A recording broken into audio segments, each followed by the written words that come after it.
Vamos a estar estudiando el verso 10 en esta mañana.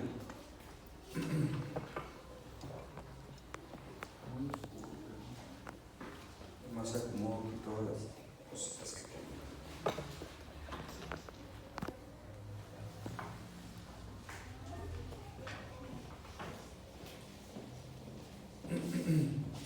Bien,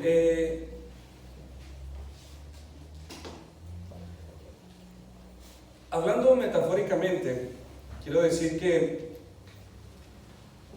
los últimos versos que hemos estado estudiando, especialmente los versos 4 y 5 del capítulo 6 de Hebreos, nuestro autor fue como si hubiese tomado una rosa artificial y comenzó a hacer una descripción gráfica de las características de una rosa, hablando de los versos 4 y 5 que estudiamos con anterioridad. Y con esta rosa artificial es como si el autor hubiese tomado y expuesto delante de nosotros su material, su textura, aún su linda forma y su apariencia. Sin embargo, no es real, es solamente una rosa artificial. Esta fue la descripción de un cristiano de los versos 4 y 5, muy similar externamente. Estos son los que una vez recibieron y gozaron de algunos privilegios comunes de la gracia. Estos son los privilegios que hemos hablado, a los que nos referimos por iluminación, por gustar el don celestial, la participación del Espíritu, gustar la buena palabra y los poderes del siglo venidero. Después, en los versos 7 y 8, nuestro escritor nos habla de una manera metafórica para después inmediatamente cortar de tajo con un pero la retórica de su advertencia pasada para ahora considerar la condición real de una rosa. Nuestro escritor trae dos rosas en la mano, una artificial y una real. La real ahora se dispone a describirla. Esta es fresca, esta es suave, su textura es suave, sus pétalos son aterciopelados y de ella se desprende una fragancia de aroma muy suave. Así es como en los versos 9 y 10 nuestro escritor puntualiza la condición entre un verdadero creyente y un creyente artificial delante de Dios, diciendo: pero en cuanto a vosotros, oh amados, estamos persuadidos de cosas mejores y que pertenecen a la salvación, aunque hablamos así. Esto lo hace nuestro escritor para aclarar lo que anteriormente ha dicho. Él en su mente quiere enseñarles que de ninguna manera todas estas duras advertencias y todas estas descripciones externas que se tomó en los versos pasados, de ninguna manera él cree que está hablando de sus hermanos. No cree que ellos sean aquellos a quienes en el verso 7 y 8 describe como con un fin terrible. Él cree que sus hermanos, ellos gozan de un estado mucho más elevado y que a ellos les está reservada una salvación tan grande, una salvación tan gloriosa, y de esto nuestro autor no quiere que sus oyentes tengan la menor duda. Y entonces nuestro autor, hemos venido diciendo, está lidiando con dos grupos dentro de la congregación. Unos que podríamos decir son estos artificiales y otros que son reales. Recuerdo una vez, uno de los directores pasados que tuvimos en la preparatoria en la que trabajo, había un grupo muy indisciplinado, muchos reprobados, problemas de actitud en su mayoría. Convocó una reunión para los padres de estos jóvenes. Los esperó en la sala audiovisual del plantel. Estos iban pésimos académicamente. Su conducta de la peor, llena de reportes. Así que el director preparó expedientes, listas, calificaciones, reportes, todo lo que estaba listo. El director estaba dispuesto a tomar evidencia tras evidencia para regañar a estos padres irresponsables juntos con sus hijos. Él venía listo con la espada para regañar a cada padre de familia que ahí se habría de reunir. Pero vaya sorpresa la que se llevó. Solo asistió un grupo muy reducido de padres. Solo llegaron los padres de los pocos muchachos que iban muy bien académicamente. Solo llegaron los padres de los hijos, los padres de los hijos que sus hijos iban perfectamente en conducta. No había ningún reporte. Todas sus asistencias y todas sus tareas entregadas en tiempo y forma. Ni uno, solo de los padres que iban mal, se presentó. Así que el director tomó una decisión inmediata. Guardó todos los expedientes, guardó todos los reportes, guardó todas las actas, guardó aún la espada que ella había desenvainado y convirtió esa reunión en una ceremonia de felicitaciones, de reconocimiento a los padres que se preocupan por sus hijos, diciéndoles: aquí pueden ver los resultados de su esfuerzo. Inmediatamente después, la reunión no se tornó ni siguió el propósito del cual él se había plantado. Algo muy similar, mis hermanos, está sucediendo ahora en estos versos que estamos abordando. Ahora nuestro escritor hace un cambio radical en los versos 9 y 10 al dirigirse ahora a los cristianos. Muchos cristianos a lo largo de la historia han experimentado tiempos de mucha incertidumbre. Han lidiado muchas de las veces con el temor y la duda con respecto a su salvación y se hacen preguntas: ¿seré salvo? ¿Esta conducta, este comportamiento es digno de un cristiano? Y así es como muchos de nosotros lidiamos con incertidumbres, con temores en algunas de las veces. Cada vez que estos cristianos leen o escuchan un mensaje de juicio, son los primeros en responder: ¿estás hablando de mí, Señor? Son los primeros en responder con miedos e inseguridades.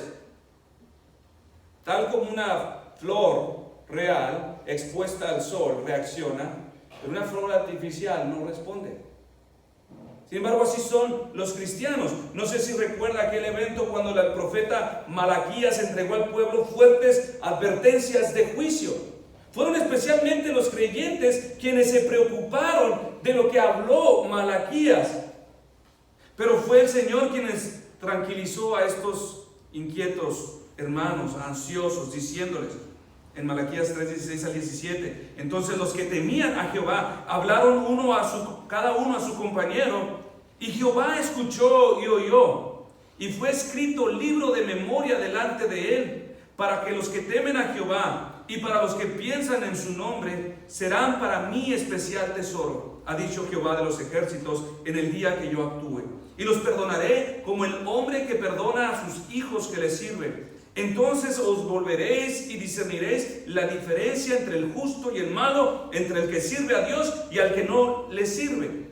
Después, en el siguiente capítulo de este mismo libro, Dios vuelve a hablar en contra de los malvados y se asegura de que su pueblo no se asuste, diciendo: porque aquí viene el día ardiente como un horno, y todos los soberbios y todos los que hacen maldad serán estopa. Aquel día que vendrá los abrazará, ha dicho Jehová de los ejércitos, y no les dejará ni raíz ni rama. Mas a vosotros, los que teméis mi nombre, nacerá el sol de justicia, y en sus alas traerá salvación, y saldréis y saltaréis como becerros de la manada.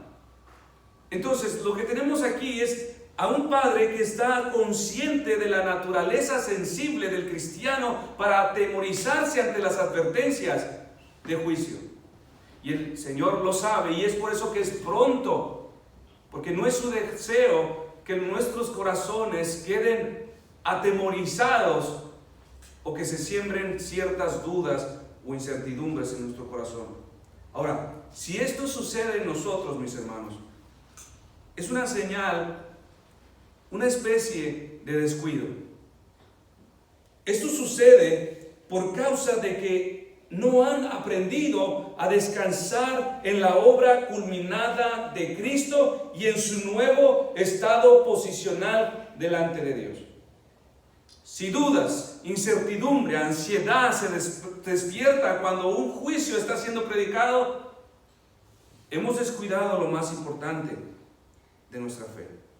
Por lo tanto, Nuestro escritor ahora en adelante se encarga de extender la seguridad de los creyentes, agregando ahora en el siguiente verso, el verso 10, porque Dios da una razón de mayor peso para afianzar a los que escuchan, porque Dios no es injusto para olvidar vuestra obra y el trabajo de amor que habéis mostrado hacia su nombre, habiendo servido a los santos y sirviéndoles aún.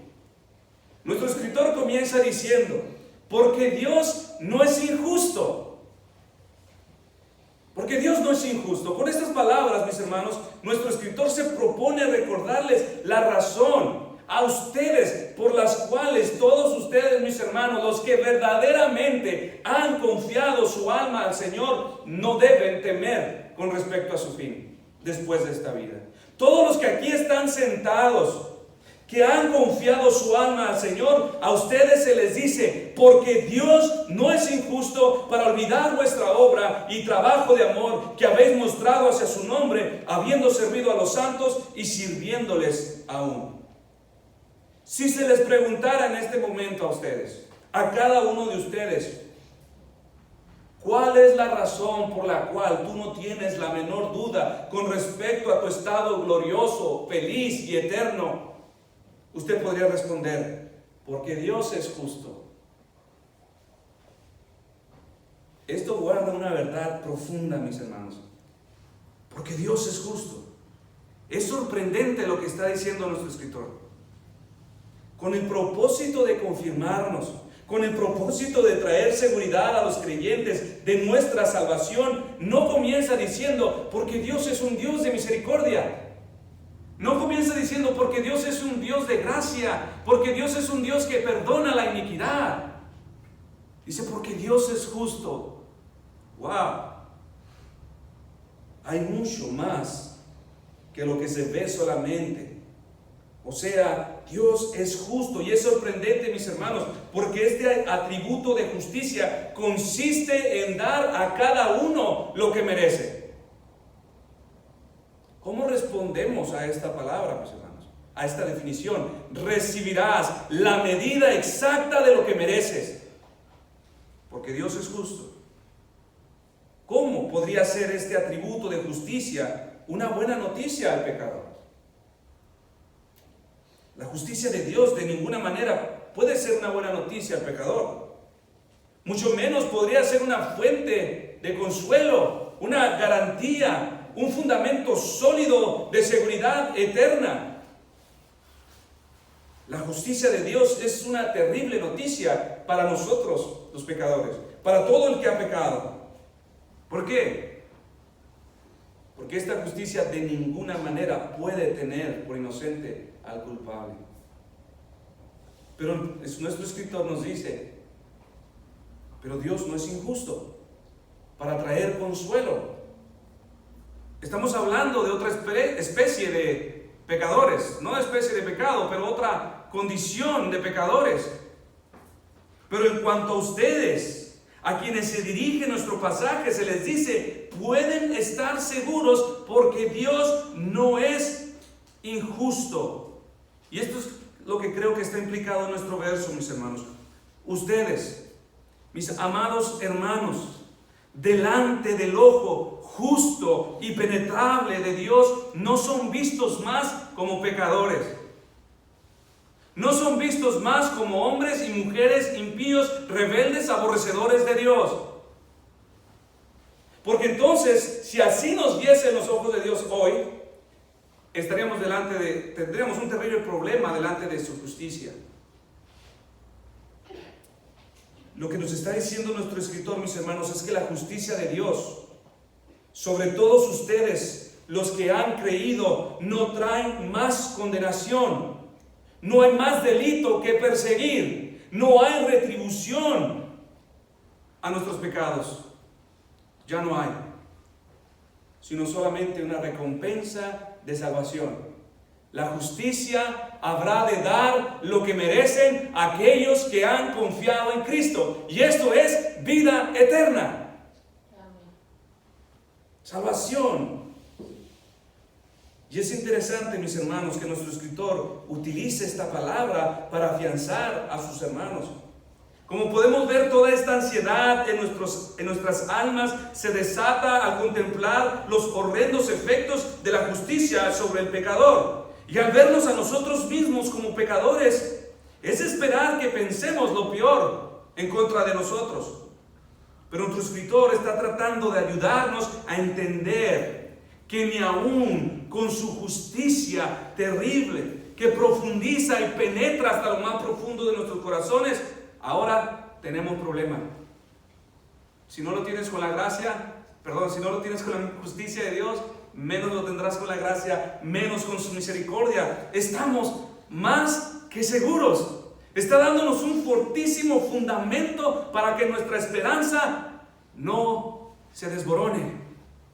Está tomando el atributo más inflexible de Dios y nos lo presenta como la razón principal por la cual todo aquel que confía en el Señor no será defraudado. Nos está ayudando a entender que estamos seguros porque Dios es justo. Así que, mis hermanos, esta es una verdad gloriosa. Nuestra seguridad de salvación no solo descansa sobre el fundamento de su gracia, sobre la misericordia, sino también descansa sobre su justicia. ¿Quién de nosotros se goza al escuchar que de la justicia de Dios recibiremos lo que merecemos? No es algo que nos hace responder amén. Oh, mis hermanos y hermanas, cada uno de ustedes recibirá de acuerdo a la justicia de Dios. Y aún los que estamos en Cristo titubeamos ante estas palabras. Pero repito, esto sucede por causa de que los creyentes no han aprendido a descansar en la obra culminada de Cristo y en su nuevo estado posicional delante de Dios, que nos presenta totalmente justificados delante de Dios. Entonces, Dios ya no ve más a un pecador, ve a uno como a su hijo. Entender esto, mis hermanos, llevó al salmista a decir confiadamente en el Salmo 35:24: júzgame conforme a tu justicia, Jehová, Dios mío. Qué fuerte lo que está diciendo el salmista. Júzgame, Señor, de acuerdo a tu justicia. ¿Quién podría orar así, mis hermanos? Solo aquellos que se han escondido en Cristo. Solo aquellos que han sido revestidos de una justicia tan perfecta y completa como la de Cristo. Yo no podría orar este salmo si no estoy en Cristo. Tengo que orarlo en su nombre. Y de eso aprendimos en una conferencia del año pasado. Cuando aprendimos el Señor, enséñanos a orar. Y hablamos, si tienen presente estas pláticas, estas charlas, hablamos de lo que significaba orar en su nombre. No es decir, en el nombre de Jesús, como una fórmula mágica al final de nuestras oraciones. Es mucho más allá que eso. Entonces dice nuestro pasaje: porque Dios no es injusto para olvidar. Dios es justo y no olvidará lo que ahora somos en Cristo. Nosotros, mis hermanos, como hombres y mujeres, somos dados a olvidar constantemente. Olvidamos constantemente. En esto, mis hermanos, declaramos públicamente que somos criaturas injustas, hombres y mujeres injustos. Olvidamos injusto. Si Dios olvida en un momento, un instante, algo, caería de su justicia a hacer otro más en las filas de los hombres y mujeres injustas. Olvidamos el bien que recibimos nosotros como hombres, olvidamos nuestros votos, olvidamos nuestras responsabilidades, olvidamos lo que hemos prometido. ¿Por qué? Porque somos injustos. Pero dice nuestro pasaje: pero Dios no es injusto para olvidar. Y lo más importante, mis hermanos, olvidamos nuestro nuevo estado delante de Dios. Por eso tememos a los juicios y a las advertencias de la palabra. Pero Dios no es injusto para olvidar. Más bien, es justo para tener siempre memoria de los suyos. Es justo para recordar siempre el bien que ha prometido hacerle a los suyos. Es justo para recordar todo el bien que ha prometido hacernos en Cristo. El Señor, que no olvida, mis hermanos, siempre hará bien. El Salmo 112, 6 nos recuerda que aquel que teme al Señor, dice, no resbalará jamás. En memoria eterna estará el justo.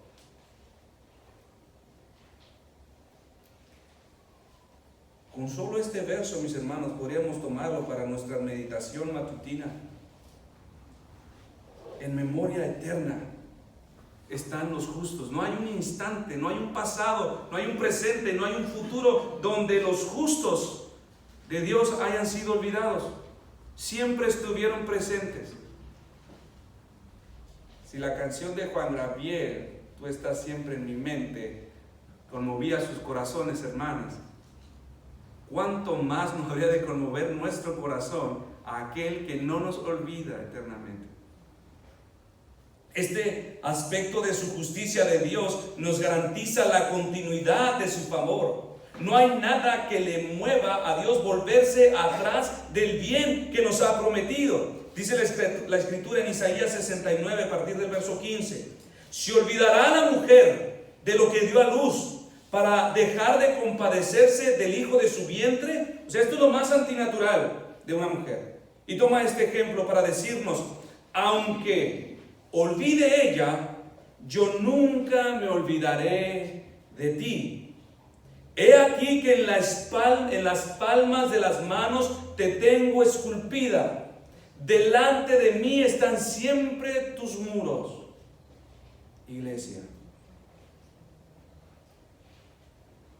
en el reconocimiento, mis hermanos, de que Dios no olvidará, miles de cristianos a través de la historia se han fortalecido su confianza diciéndole al Señor, Señor, acuérdate de tus promesas, acuérdate de lo que has dicho. Los salmos están llenos de esto.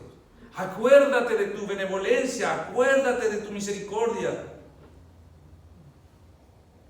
¿Y qué es lo que Dios no olvidará? Dice nuestro texto, vuestra obra.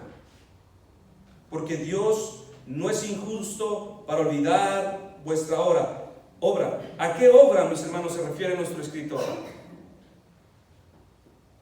La mayoría de los intérpretes antiguos han coincidido que por esta obra se refiere a la fe. Esta obra es nuestra fe, porque Dios no es injusto para olvidar vuestra fe. La fe en las Escrituras es escrita como una obra. Según de Tesalonicenses 1:11, por lo cual asimismo oramos siempre por vosotros, para que nuestro Dios os tenga por dignos de su llamamiento y cumpla todo propósito de bondad y toda obra de fe con su poder. Juan 6:29, respondió Jesús y les dijo, esta es la obra de Dios, que creáis en Él, el que Él ha enviado. La fe en las Escrituras es descrita como una obra de Dios en los hombres. Y es llamada aquí vuestra obra porque nosotros, como un agente instrumental en las manos de Dios, Dios hace su obra en nosotros para producir fe, para producir verdadera fe en nuestros corazones.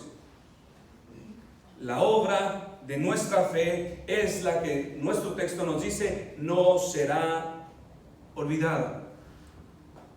¿Qué otra gracia, mis hermanos, nos presenta justos delante de Dios? Si no es otra más que la fe. Romanos 5:1, justificados pues por la fe tenemos paz para con Dios. ¿Qué otra obra estaría hablando? Aquella que Dios nos puede decir, no tenemos problemas con su justicia. Por obra, nuestro texto no se refiere a las buenas obras, mis hermanos. Hemos enseñado bastante que las obras no salvan ni mantienen salvo a nadie. Las obras no han hecho a un cristiano. Las buenas obras solamente son la evidencia de la obra de la fe en los corazones. Son el fruto donde hay verdadera fe, verdadera salvación, tal y como lo dijo Santiago. La fe sin obras está muerta, no es viva, no es real. La evidencia de una fe verdadera se demuestra por medio de nuestras obras. Así que Dios no es injusto para olvidar la obra de nuestra fe. Él no la olvidará porque ve claramente el fruto de nuestra justificación. Pablo dijo a los de Tesalónica que tenían la seguridad de que Dios les había escogido para salvación, porque su elección se hacía claramente visibles por los frutos de su fe. Dijo, porque conocemos, hermanos amados de Dios, vuestra elección. Esto demuestra, mis hermanos, la gran estima que despierta en Dios la fe. La gran estima y el deleite que encuentra Dios en los hombres que son de fe. Hebreos 11:6, pero sin fe es imposible agradar a Dios. La fe, mis hermanos, está por encima de la abundancia, está por encima del honor, de la belleza, de la riqueza, de cualquier dignidad, salario, posesiones, excelencia, lo que usted quiera. La fe está por encima. Dios no es impresionado por las riquezas. Dios no es impresionado por las joyas. Dios no es impresionado por el auto, por la casa, por los zapatos. Dios no le impresionan estas cosas. ¿Cómo podrían ser estas cosas las que nos dice nuestro texto que son las que no serán olvidadas? ¿Cómo podría ser que nuestro pasaje se refiera a aquellas cosas materiales a las que Dios tiene en eterna remembranza? No, no es de lo que habla. No está hablando de una obra terrenal. No está hablando de las posesiones. Job 10:4 dice, ¿tienes tú acaso ojos de carne? Le dice al Señor, ¿ves tú como ve el hombre? Por supuesto que no. Esta gracia aquí expuesta, mis hermanos, es la obra espiritual de parte de Dios, que hace al hombre muy precioso delante de los ojos de Dios para ser recordado eternamente. En memoria eterna será el justo, de acuerdo al Salmo 112. Todos, mis hermanos, todos ustedes, los que han confiado en Cristo, los que han depositado su fe en el Señor, son preciosos delante de sus ojos. Son preciosos delante del Señor. No hay un segundo en que ustedes sean olvidados. Sus rostros le verán. Sus rostros son recordados eternamente. Repito, si Dios por un instante se olvidara de uno de ustedes, los que han sido justificados por la obra de la fe, Dios sería uno más como nosotros. Dios caería de su justicia a ser un pecador más como una criatura. Mis hermanos, esto es maravilloso. Que el fundamento el cual está desempolvando nuestro escritor es que Dios es justo. Y es que esta justicia la hemos alcanzado por la obra hecha en nuestros corazones, poniendo fe para que descansemos en Cristo. Y vamos adelante, dice nuestro texto que la siguiente cosa que Dios no olvida es el amor. El amor no es olvidado, mis hermanos, porque es un fruto que brota de la fe en Dios. Donde hay amor genuino y verdadero, hay fe. Gálatas 5:6, porque en Cristo Jesús ni la circuncisión vale algo, ni la circuncisión, sino la fe que obra por el amor. El amor no es olvidado porque el amor es la gracia que acelera nuestros pasos hacia la imagen de Dios. Primera de Juan 4:16, y nosotros hemos conocido y creído el amor que Dios tiene para con nosotros. Dios es amor, y el que permanece en amor, permanece en Dios y Dios en él. Mateo 5:44, pero yo os digo, amad a vuestros enemigos, bendecid a los que os maldicen, haced bien a los que os aborrecen, y orad por los que os ultrajan y os persiguen, para que seáis hijos de vuestro Padre que está en los cielos. Otra razón por la cual el amor no es olvidado es porque esta sola gracia comprende todas las gracias en ella. Romanos 13:9, porque no adulterarás, no matarás, no hurtarás, no dirás falso testimonio, no codiciarás, y cualquier otro mandamiento en esta esencia se resume: amarás a tu prójimo como a ti mismo. El amor es agradable delante de Dios, porque como un aderezo sazona todas las cosas que vienen a nosotros. 1 Corintios 16:14, todas vuestras cosas sean hechas con amor. 1 Corintios 13:2, y si tuviese profecía y entendiese todos los misterios y toda ciencia, y si tuviese toda la fe de tal manera que trasladase los montes, y no tengo amor, nada soy. Pero especialmente, mis hermanos, este amor no es olvidado cuando es mostrado hacia su nombre.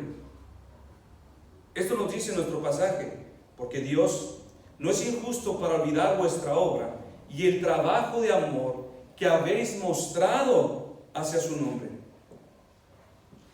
Cuando el Señor Jesús caminó sobre esta tierra, hubo ángeles que anunciaron su nacimiento. Hubo ángeles que le sirvieron por amor de su nombre y le guardaron de peligro. Le suplieron sus necesidades.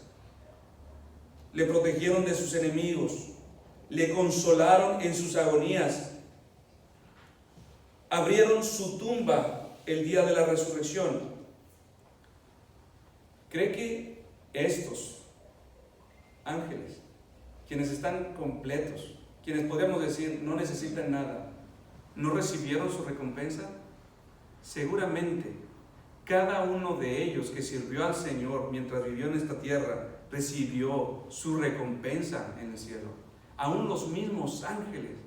El Padre se deleitó ver el amor en que estos ángeles, aún en su forma más frágil y débil de Dios encarnado, estos estuvieron dispuestos aún a servirle. Satanás vio todo lo contrario, una oportunidad para levantarse contra él y destruirle. Sin embargo, estos ángeles buenos le sirvieron y fueron recompensados. Igualmente, mientras el Señor vivió en esta tierra, caminó sobre esta tierra, dice la Escritura que hubo mujeres que le sirvieron igualmente al Señor. Hubo una mujer, hermana de Marta, María, que prefirió sentarse a los pies de Cristo para escuchar su palabra. Esto nos dice Lucas 10. Nos dice Lucas 8:3 que Juana, Susana y otras muchas le servían al Señor con sus bienes. Seguramente traían lonches, seguramente confeccionaban tela, seguramente traían unas moneditas, pero constantemente recordaban al Señor y suplían para sus necesidades. ¿Cree que estas mujeres quedaron sin su recompensa? Por supuesto que no. Cada una de ellas, mis hermanos, fue recompensada. Cada una de ellas que mostró este amor hacia su nombre recibió bendición. Este mostrado hacia su nombre en algunos otros lugares es puesto como para la gloria de Dios. Sinónimo de lo mismo. La gloria de Dios es el más alto y más grande propósito de vida para todos nosotros. Este es el fin principal para el cual todos existimos, y es el fin principal en el cual debemos nosotros permanecer sometidos y enfocados. Cualquier cosa, mis hermanos, que no sea con este deseo o intención, no puede ser más que un acto odioso y detestable delante de Dios, por justo, por provechoso, por bueno que sea y beneficioso. Si no es como una respuesta por amor a su nombre, para su gloria, es estiércol en una bandeja de plata. Son pecados gloriosos, son pecados adornados con brillantina.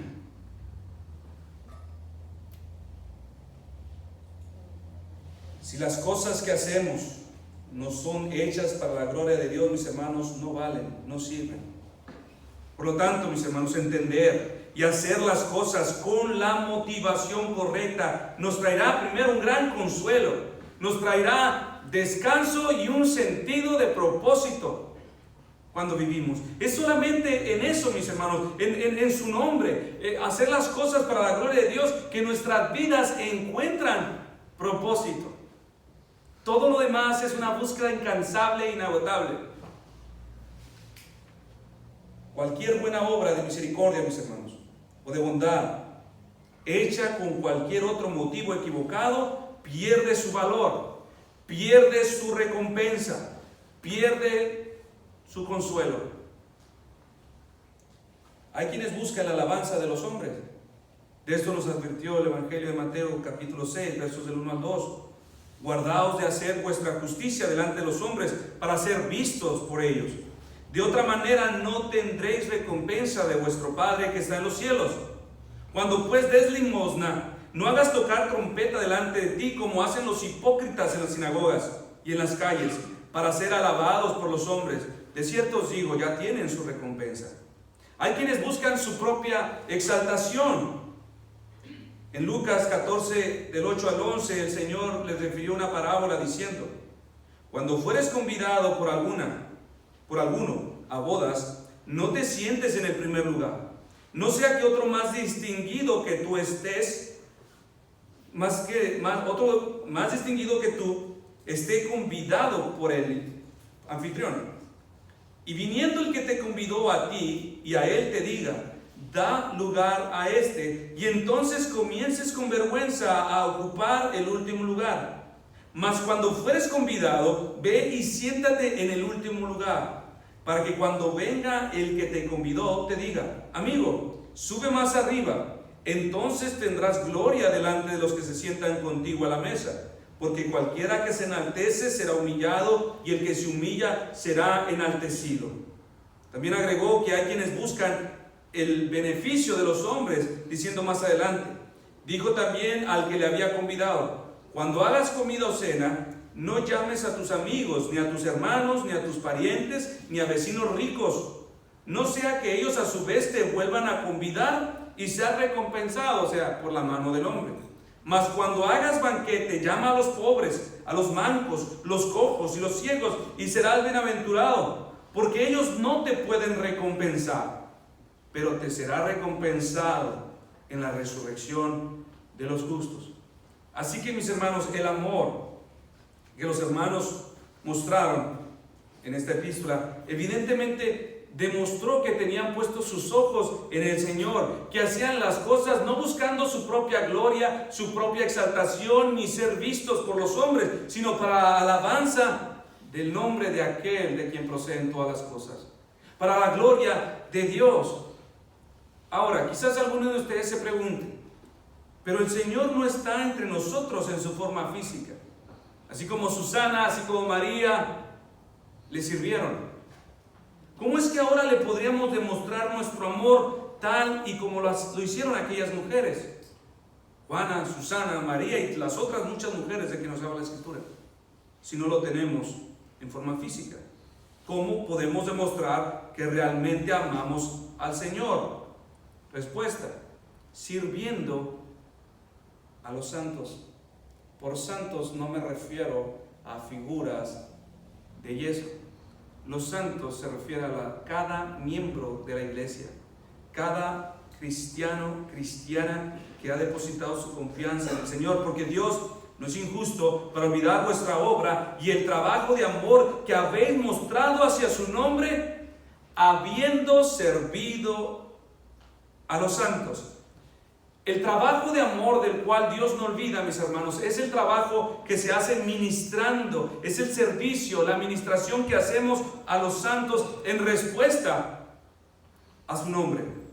El servicio que hagamos a los hermanos con la mira de glorificarle a Él es el servicio aceptado a su persona.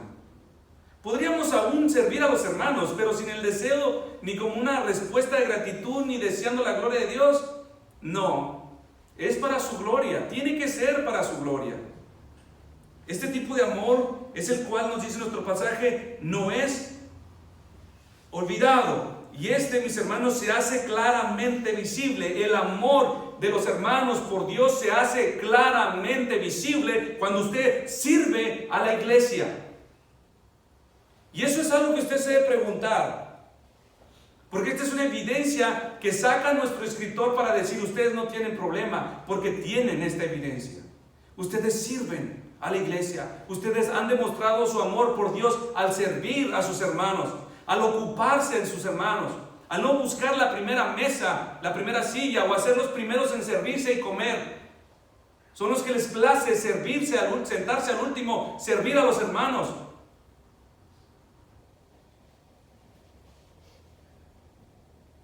Este es el tipo de amor el cual no es olvidado, mis hermanos. Así se traduce, así se hace visible. Este amor no se olvida, no lo olvida el Señor. Permanece perpetuamente delante de sus ojos, porque no solamente termina en servir a los hombres, sino que es hacia su nombre. Este amor es la evidencia, mis hermanos, una evidencia muy segura de que realmente existe en nosotros un amor genuino por Dios, en cómo servimos a los hermanos. Mateo 25, del 34 al 40, entonces el rey dirá a los de su derecha: venid a mí, benditos de mi Padre, heredad el reino preparado para vosotros desde la fundación del mundo. Porque tuve hambre y me diste de comer, tuve sed y me diste de beber, fui forastero y me recogiste, estuve desnudo y me cubriste, enfermo y me visitaste, en la cárcel y viniste a mí. Entonces los justos le responderán diciendo: Señor, ¿cuándo te vimos hambriento y te sustentamos, o sediento y te dimos de beber? ¿Y cuándo te vimos forastero y te recogimos, o desnudo y te cubrimos? ¿O cuándo te vimos enfermo o en la cárcel y vinimos a ti? Y respondiendo el rey les dirá: de cierto os digo que en cuanto lo hiciste a uno de estos mis hermanos más pequeños, a mí lo hiciste. Este es el tipo de amor aquí, mis hermanos. Este es el tipo de amor del cual está hablando nuestro escritor, el cual permanece delante de Dios. Y ahora es amplificado por la palabra trabajo. Esta palabra traducida, mis hermanos, como trabajo en su original, significa asumir dolores. Asumir dolores. Todo trabajo, usted sabe, mis hermanos, que demanda cierto esfuerzo. El carpintero, el agricultor, el pescador, les demanda a ellos cierto grado de esfuerzo, de dolor, de diligencia, de responsabilidad. Así que lo que nos está diciendo nuestro escritor es que el amor es industrioso, es trabajador, se mueve, no permanece pasivo, no es estático, no espera, sino que se entrega al hombre, a pesar de que le causen muchas incomodidades, a pesar de que le causen muchos dolores, aun cuando signifique sacrificio.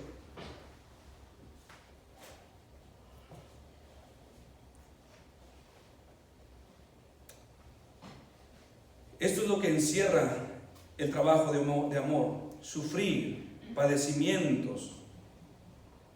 Y esta clase de amor, mis hermanos, dice nuestra escritura que no es olvidado por Dios, porque esta clase de amor nos llevará a lidiar con el dolor del pecado en algún ser amado. ¿Quién sufrió el dolor por el pecado de los amados primero? Si no fue Cristo, de acuerdo a Juan 4. El amor nos hará, un amor trabajado, un amor sufrido, nos hará permanecer muchas noches en vela, orando por un ser amado, tal y como veló Cristo, de acuerdo a Lucas 6. El amor nos hará soportar aún el abuso de quien amamos, tal y como lo soportó Cristo en Lucas 22. Si el dolor, mis hermanos, si las dificultades, si las preocupaciones nos privan de hacer bien, entonces lo que usted siente no es amor. No es amor. En la actualidad, mis hermanos, oímos multitud de cosas sobre cómo amar y ministrar al cuerpo de la iglesia. Escuchamos cómo servirnos los unos a otros en la vida, sobre servir a los más necesitados, y no se podría enfatizar algo más bíblico que esto. es bíblico. Pero si no está en la perspectiva correcta, mis hermanos, será en vano. Nosotros podríamos preparar cursos y cursos, conferencias y conferencias, motivándonos a amarnos, a servirnos unos a otros, mis hermanos. Pero puede ser en vano si todo el servicio y esfuerzo que hagamos no se hace por la motivación correcta o no es un fruto del amor a Cristo. No vale. Así que nuestra preocupación, mis hermanos, en esta mañana no debería estar tanto en cómo hallar la forma para amar más a mis hermanos o a las personas, o a nuestra esposa o a nuestro esposo. Nuestra oración debe ser: Señor, dame más amor por ti. Punto. Si nuestro amor por Dios está bien, entonces nuestro amor por todo lo demás estará bien. Solamente preocúpate por eso. Ama al Señor con todo tu corazón, con toda tu alma, con toda tu mente. Y si esto lo has alcanzado, como dijo un teólogo de la antigüedad, vive como te dé la gana, estarás bien. Este es el trabajo de amor que el Señor no olvida. ¿Y cómo es que este amor por Dios se ve en el servicio a los demás, mis hermanos? Al servir a la iglesia con nuestros dones espirituales, de acuerdo a Romanos 12. Sea cual sea nuestro don, mis hermanos: aconsejar, mostrar misericordia, ayudar, enseñar, predicar, administrar. Debemos usarlos para el servicio de los demás y no para nuestro propio beneficio. Ahora, los pastores no son los únicos que tienen dones. Nosotros hemos hablado acerca de hermanos o hermanas que tienen dones que nos superan por mucho a nosotros. El don de misericordia, por ejemplo, no diré el nombre de la persona, pero es una forma tan fácil, tan natural de sentir empatía por las personas, de cuidar a los enfermos, de viajar y de moverse y protegerles y proveer cuando la persona no tiene. Ese es un don. Y es mucho más grande que el que yo tengo. O sea, los pastores no son el todo de la iglesia. Somos un cuerpo donde el Señor ha puesto dones espirituales para que juntos nos sirvamos unos a otros. ¿Cómo se ve este amor por Dios en el servicio a los demás? Al servir a la iglesia con nuestros dones espirituales. Si usted tiene dudas con respecto a sus dones, ore al Señor. No le pregunte al pastor: ¿cuál es mi don? Porque nosotros no somos el Espíritu Santo. El Espíritu Santo ha repartido según Él ha querido. También, mis hermanos, al orar los unos por los otros. Al orar debemos hacerlo en todo tiempo, con toda oración, con toda súplica, velando en el Espíritu con toda perseverancia, de acuerdo a Efesios 6. Debemos orar por los hermanos. Debemos estar involucrados en su vida para saber qué es lo que ellos necesitan. Seguramente, mis hermanos, esta iglesia de la que describe nuestro escritor era una iglesia que unánime perseveraba en oración. A mí me sorprende cómo es la frialdad de algunas personas que se perciben a sí mismos como cristianos, que aún podrían estar pasando por el mismo fuego, pero el amor que sienten por tal persona, por tal cual persona, no les mueve a decir: me reuniré con la iglesia y oraré con ellos, expondré mi situación a los hermanos y diré: por favor, oren por mí, por mi hija, por mi hijo, por esto, por aquello, tal y como el Señor nos lo ha ordenado. Todos los miércoles oramos juntos por la iglesia y es una oportunidad para comunicarnos unos a otros qué quisiéramos que oráramos. También, mis hermanos, servimos a los santos cuando reprendemos el pecado de un hermano, cuando nosotros buscamos restaurarle, cuando nos confesamos a unos a otros, cuando rendimos cuentas, cuando nos perdonamos, cuando llevamos la carga de la hermana o del hermano, sus dolores, cuando velamos por algún enfermo, cuando contribuimos para las necesidades de alguno. Todas estas cosas, mis hermanos, son una forma de servir a la iglesia por amor de su nombre. Y son parte de nuestro ministerio personal. No es parte de una comitiva, de una directiva, de un grupo, Es la responsabilidad de cada cristiano que ha nacido de nuevo. ¿Y por cuánto tiempo, mis hermanos? Podríamos pasarnos el resto del día hablando de todos los deberes del cristiano, pero no es el tema. ¿Y por cuánto tiempo, mis hermanos, los hermanos han de demostrar su amor por Cristo, sirviendo y ministrando a los hermanos a pesar de las dificultades? Siempre, dice nuestro texto, y sirviéndoles aún. La primera parte de nuestro pasaje habla acerca del amor que ellos demostraron en el pasado. Y la segunda parte de nuestro texto habla del amor que ellos ahora en el presente continúan demostrando. O sea, no es algo que yo antes servía a la iglesia, yo antes me gustaba hacer la comida, yo antes me gustaba orar con mis hermanos, visitar a mis hermanos, cuidar a las hermanas. Es un trabajo continuo, persevera. ¿Qué seguridad tenemos, pues, de que este pasaje, mis hermanos, nos está hablando a nosotros? De que no debemos preocuparnos por las advertencias pasadas. De acuerdo al Salmo 92, versos 13 al 14, podríamos extraer una respuesta.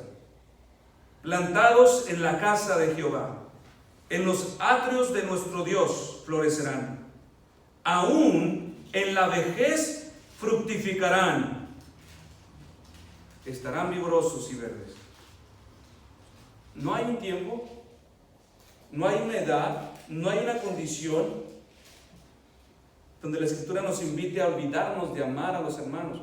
Ahora, no hay un momento, por ejemplo, alguien podría decir, bueno, yo he crecido en años, sin embargo ya no puedo hacer muchas cosas, y es cierto, se entiende, pero podemos orar mucho, orar mucho, orar mucho.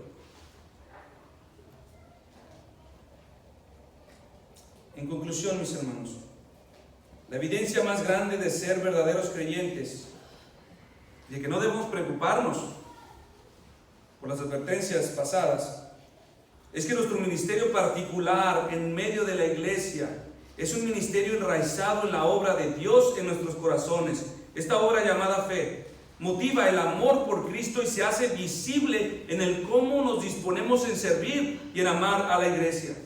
Y esto no es solo un trabajo temporal, sino un trabajo constante que en medio del dolor o dificultades persevera cada día, porque se hace motivado por el amor y la gloria de su nombre.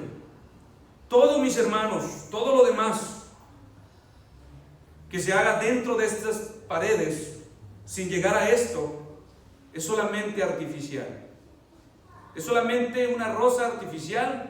Y de esa hablamos ya en sermones pasados. Nuestro escritor ahora, su intención es confortar, afianzar al pueblo de Dios. Mis hermanos,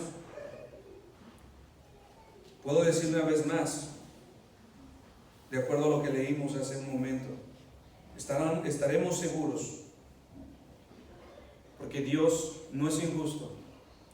Recibiremos lo que merecemos en Cristo, a todos los que se han refugiado en Él.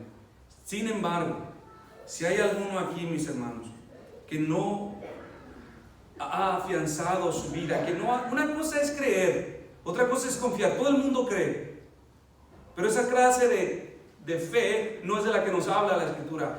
La fe de la que nos habla la Escritura es una fe que conoce, que recibe su información, la cree y aún se mueve a abrazar a Cristo como la única alternativa de salvación. La justicia para todo aquel que no se ha abrigado en el Señor es un problema. Ninguna esperanza ni consuelo puede derivar de esta justicia más que terror y espanto, porque Dios ha prometido dar lo que merece de acuerdo a su justicia. Pero todo aquel que se refugia en Cristo, todo aquel que entiende que esas llagas sangrantes, esa cruz que estaba allí expuesto a la vergüenza pública, y dice, yo sé que el Señor perdonó mis pecados por medio de sacrificar a su Hijo, y creo que resucitó de entre los muertos, para hacer una expresión pública de que Él consumó toda su ira, pagó cada uno de mis pecados. Mis hermanos, si tú verdaderamente en tu corazón crees que el Señor Jesús ha sido enviado para salvarte a ti, puedes estar tranquilo. Si no estás seguro, busca un momento en tu casa, en tu privacidad, ponte a cuentas con Dios, ora y pídele, Señor, Abre los ojos de mi corazón, déjame ver mi condición, no entiendo, yo quiero conocerte, yo quiero ser salvo, quiero arrepentirme de mis pecados, no quiero vivir así. Todos nosotros tenemos una oportunidad y esta oportunidad rápidamente está avanzando. La Biblia dice aquí, este es el día de salvación. El día de mañana, mis hermanos, puede ser demasiado tarde. Póngase a cuentas con el Señor. Si no tiene esta seguridad, hable con Él o hable con cualquiera de nosotros y dígale, pregúntele, hermanos, ¿cómo puedo tener esta seguridad? Estaremos contentos en orientarle. Nos ponemos de pie, mis hermanos, y vamos a orar.